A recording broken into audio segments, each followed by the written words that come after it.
When walking through the aisles at your local supermarket, have you ever stopped to think where the food that you're getting comes from? According to Robert Kenner of Food Inc., grocery stores have an average of 47,000 products on their shelves at any given time.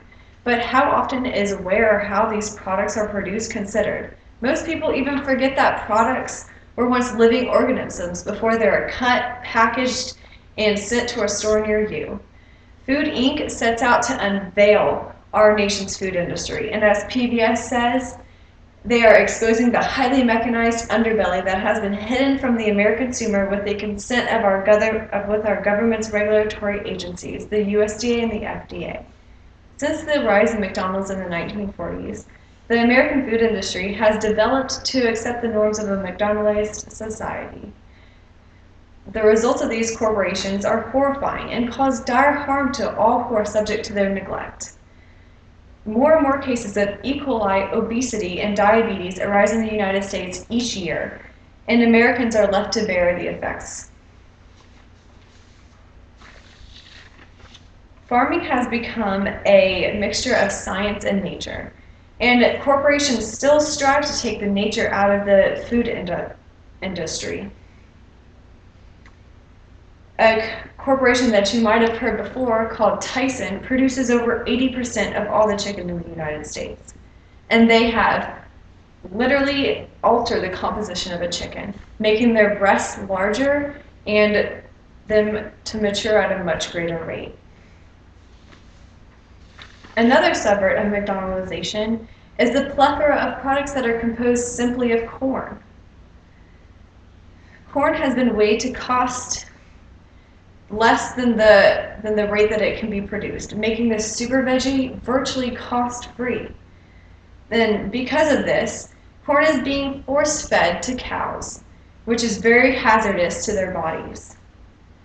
And it has also caused a new strain of E. coli called E. coli 0157H7 and has been mutated to not be affected by normal antibiotics. It also causes hemorrhagic diarrhea and in extreme cases, kidney failure and death. Tyson recently recalled 22 million pounds of infected meat. That's enough for every person in America to be infected. The USDA and the FDA are supposed to regulate these companies, but many of the heads of the USDA and FDA are also employed by the very slaughterhouses that produce the contaminated meat. So in turn, they would be shutting down their own factories. Also, people cannot afford to eat healthy. We live in a society where a bag of chips costs less than a bag of carrots.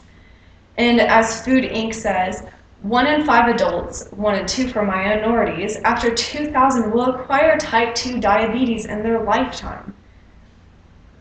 Furthermore, farmers who are in constant contact with the livestock and produce that are being sold are utterly disgusted by these corporations, but have to accept their malice behavior because they are dependent on the income they receive.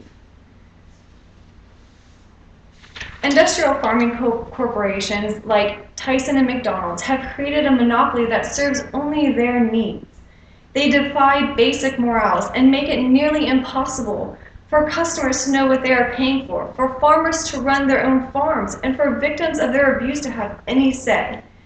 The way that we eat has changed more in the past 50 years than it has in the past 10,000, and it needs to move more towards the way it was before.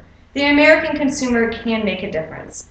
Every time someone scans a product at a register, the consumer is voting for a product. If everyone made an effort to buy food that is not produced by these companies, we could change this society and make a better, safer food industry for America.